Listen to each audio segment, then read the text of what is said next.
My name is Pamina Swainaina. I'm the head of recruitment at Corporate Staffing Services. My day job involves meeting candidates, assessing their suitability depending on the client requests.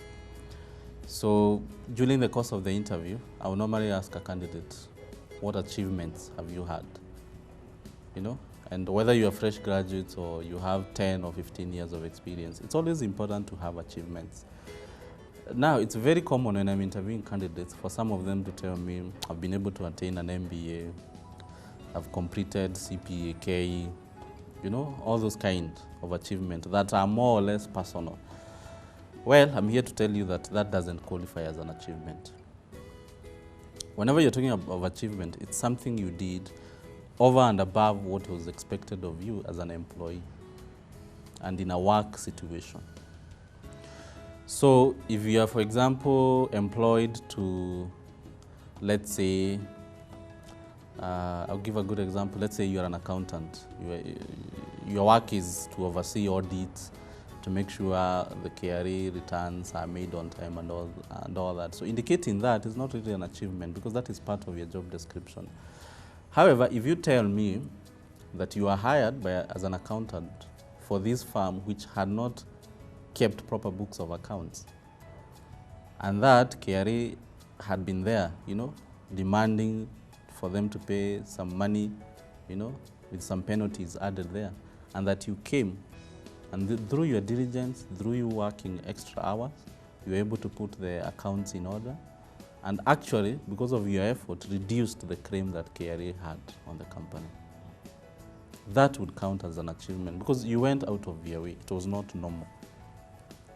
So whenever it comes to achievements, it's always recommended to give figures, or statements that are quantifiable. For example, statements like reduced cost by 20%, increased revenue by 3 million, that's more believable than just coming and saying, I worked hard and the company now is a top 100 company. Yeah, so figures, percentages, they always bring the point closer home. Another point also to note is that always don't assume the person knows your organization. Yeah. So if you come and say part of my achievement was opening new markets and that was your responsibility, I may not really think of you having achieved. But then if you come and tell me, no, that's a market we've been trying to get into in the last 15 years and the company has not been able, but when I came, I put in systems and measures and within a year, we've been able to enter that market and this is the kind of business that we are doing, then that is more believable.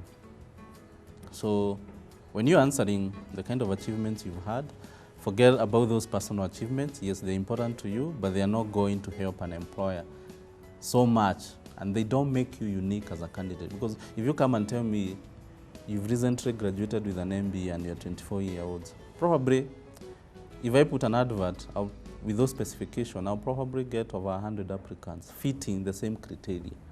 Yeah. So education really doesn't count. Yeah. You also don't go and start saying that, yeah, one of my achievements is opening a taxi business. Already you can see a conflict of interest there. Yeah. So confine yourself to the job that you're being interviewed. Always provide figures, make it quantifiable. And this way, an employer or an interviewer will really have confidence in what you're saying.